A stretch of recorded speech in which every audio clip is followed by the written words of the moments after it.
क्या Vladimir Putin को मारने की साजिश रची गई है? दोस्तों, ऐसा मुझे नहीं लगता। 100% यकीन है, क्योंकि कल को एक देर रात खबर आई थी कि जो यूक्रेन है, उसने एक टेररिस्ट अटैक करके व्लादिमीर पुतिन जहां रहते हैं, उनके होम निवास को अटैक कर दिया है और उस पर 91 ड्रोन से हमला किया गया। लेकिन जो वहाँ के विदेश मंत्री हैं और वहाँ के प्रवक्ता हैं रसिया के, उन्होंने ये बताया कि ये जो भी अटैक किया गया था व्लादिमीर पुतिन के घर के ऊपर, उसको नेस्तो नाबूद कर दिया गया है एयर डिफेंसेस के माध्यम से। तो भाई, ये समझिए कि मात्र 2 दिन पहले ज़ेलेंस्की साहब फ्लोरिडा गए थे ट्रंप से मुलाकात करने और उसके बाद ये वाला अटैक हो जाता है। इसका मतलब दाल में कुछ तो काला है दोस्तों। कोई तो चाहता है कि ये पीस डील नहीं हो। अब समझते हैं भाई कहानी को। मैसिव एस्केलेशन मतलब इसके बाद 91 ड्रोन्स का जो अटैक टारगेट मतलब रेसिडेंस पे किया गया है पुतिन के, वहां पर मतलब समझते हैं क्या पहले इंसिडेंस।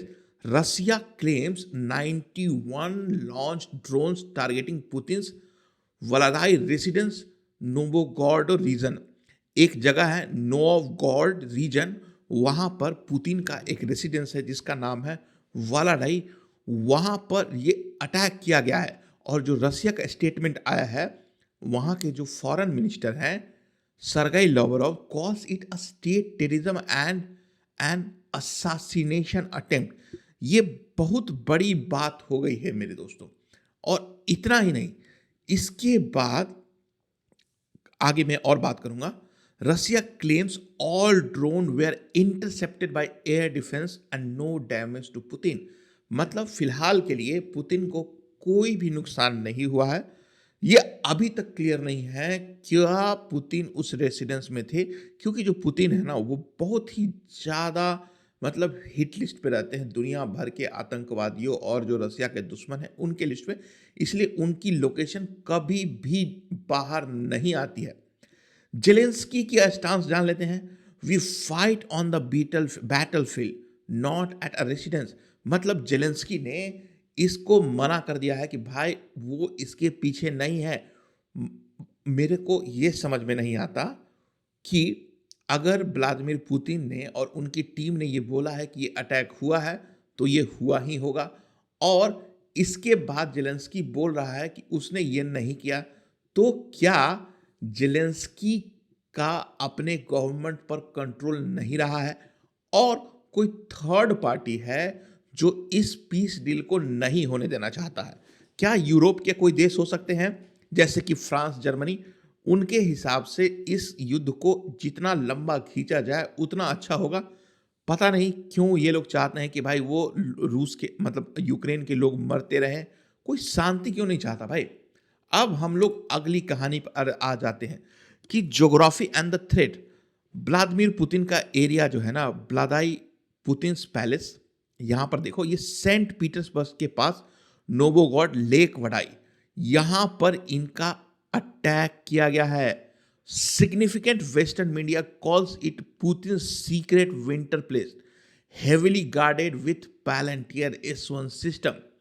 मतलब जो वेस्टर्न मीडिया है वो ये बोल रही है कि ये पुतिन साहब का विंटर में जो लोकेशन है, रेसिडेंस है। और यहां पर बहुत सारे लॉन्ग रेंज कामाकाजी ड्रोन्स के थ्रू अटैक किया गया था इस रेसिडेंस पर। मान लीजिए कि अगर ये ब्रीच करके खुदा न खास्ता पुतिन को कुछ हो जाता तो वर्ल्ड वार लगभग तय है। मतलब समझ लीजिए कि भाई रसिया कोई ऐसा वैसा देश नहीं है भाई। दैट्स मतलब कुछ समझ में नहीं आ रहा मुझे यार। ग्लोबल रिएक्शन, अगर मैं एबीसी की बात करूं, ऑस्ट्रेलिया प्रोडक्शन का, स्टूपिड मूव बाय यूक्रेन। अगर तुमको अटैक करना ही था मिलिट्री इंस्टॉलेशन में, but personal attack, that's really bad. Headlines are being managed and change rapidly.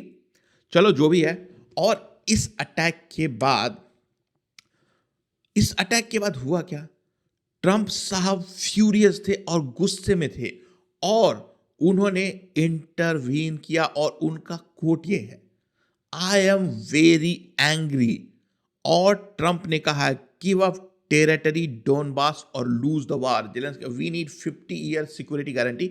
ये जब मुलाकात हुई थी डोनाल्ड ट्रंप की और जेलेंस्की की फ्लोरिडा में, उस समय ये दो मुख्य बिंदु आए थे।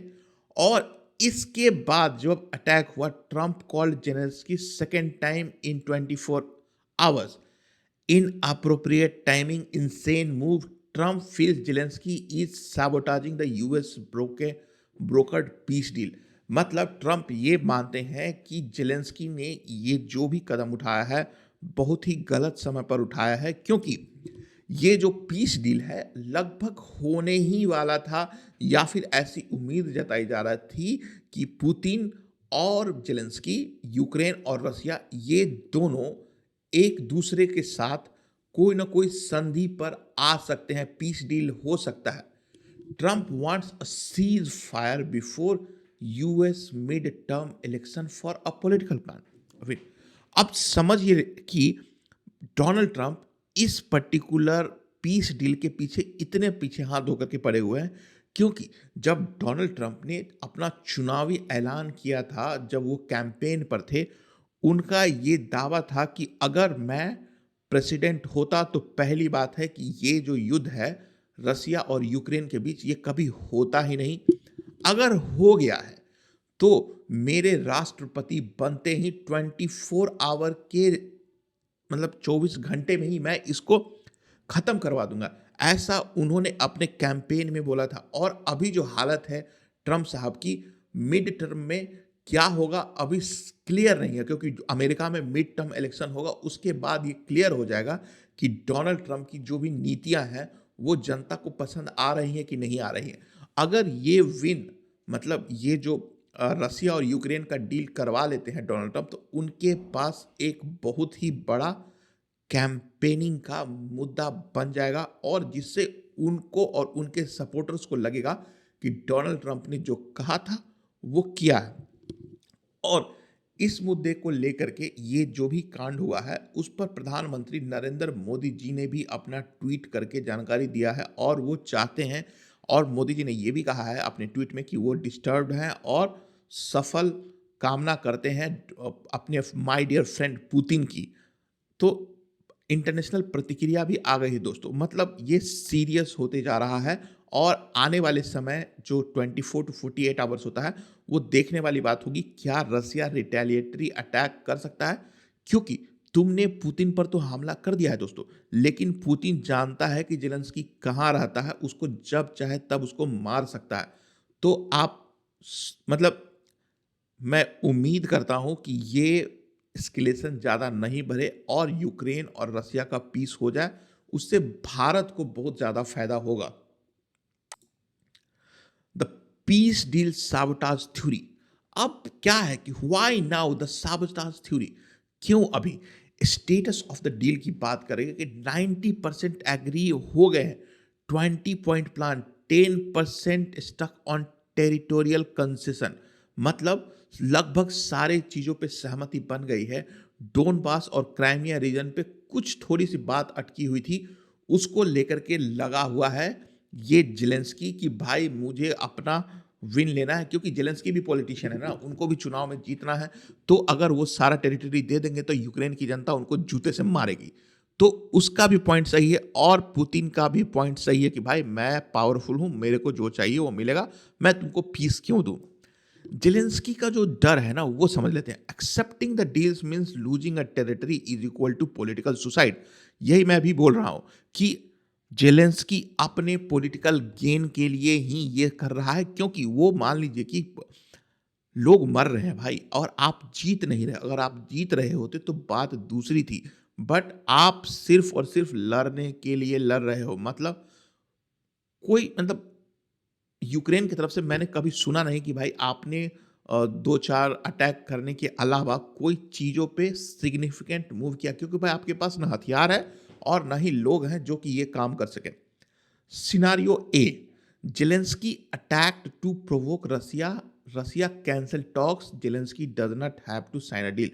ये ही इसका मोटिव है। और अपने फेस सेविंग के लिए ज़ेलेंस्की ने ये बोला है कि ये अटैक उसने नहीं कराया है। तो जो भी है, अब हम इसके कंक्लूजन से पहले हम लोग बात कर लेते हैं कि भारत पर इसका क्या असर होगा। मैं चाहता हूं कि रसिया और यूक्रेन का युद्ध जितना जल्दी समाप्त होगा, भारत के लिए फ़ायदेमंद है, क्योंकि जितना ज़्यादा ये प्रोलॉन्ग करेगा, उससे भारत और अमेरिका के संबंध खराब हो रहे हैं और वेस्टर्न लोग जो हैं, वो भारत को दूसरी नज़र से देखते हैं। जितनी जल्दी ये युद्ध समाप्त हो, भारत के लिए 100% सही है। उसके बाद जो टैरिफ लगा हुआ है भारत पर 25% का, वो हट सकता है आसानी से। लेकिन अब देखते हैं कि आने वाले समय में क्या होता है। रसिया एस्केलेशन, कंक्लूजन पे चलते हैं। व्हाट नेक्स्ट, वार और piece? रसिया's escalation negotiation position is under review, likely to escalate attacks on Kyiv energy grid। मतलब इसके बाद तो रिटेलिएशन होके रहेगा, और इसके बाद जो ज़ेलेंस्की है वो क्या ही बोलेगा, मतलब टिट फॉर टैट चल रहा है। तुम अगर ये करोगे तो बदले में तो तुमको सजा मिलेगी ही। और US frozen conflict, Trump pushing for a frozen conflict scenario Korean model. मतलब ट्रम्प ये चाहते हैं कि अभी जो जहां पे है उसी को लाइन मान करके आप युद्ध समाप्त कर दीजिए। और जैसे कोरिया में हुआ था, नॉर्थ कोरिया और साउथ कोरिया, उन दोनों में युद्ध चला था, उसके बीच में एक लाइन बन गई थी, उसको अभी भी बॉर्डर नहीं माना जाता है, बट इसी मॉडल पर वो जाना चाहते हैं। Bottom line, the piece talk momentum is dead, escalation leader is climbing. मतलब अब पीस टॉक थोड़ा पीछे रास्ता में चला गया, और एस्केलेशन लैडर लैडर का मतलब होता है युद्ध में कि धीरे धीरे, मतलब पहले 2 बम मारा, 4 बम मारा, तो इस तरीके से वो बढ़ते जा रहा है। ये टेक्निकल टर्म होता है, आपको जानने की जरूरत नहीं है, बट इस लैडर पे वो आगे बढ़ते जा रहा है। क्रिटिकल क्वेश्चन है कि पुतिन वार या ट्रंप का पीस डील, कौन सा आगे जाता है? क्या जेलेंस्की सरवाइव कर सकता है इस प्रेशर टैक्टिक्स को? जो भी है दोस्तों, आप अपनी राय कमेंट में लिख करके बताइए कि इस पर्टिकुलर पीस डील से आप सहमत हैं या नहीं है। मेरे हिसाब से अगर भारत के पॉइंट ऑफ व्यू से देखा जाए, it has to conclude. Video देखने के लिए धन्यवाद दोस्तों, और अगर यहाँ तक पहुँच गए हैं तो प्लीज़ चैनल को सब्सक्राइब कर दें।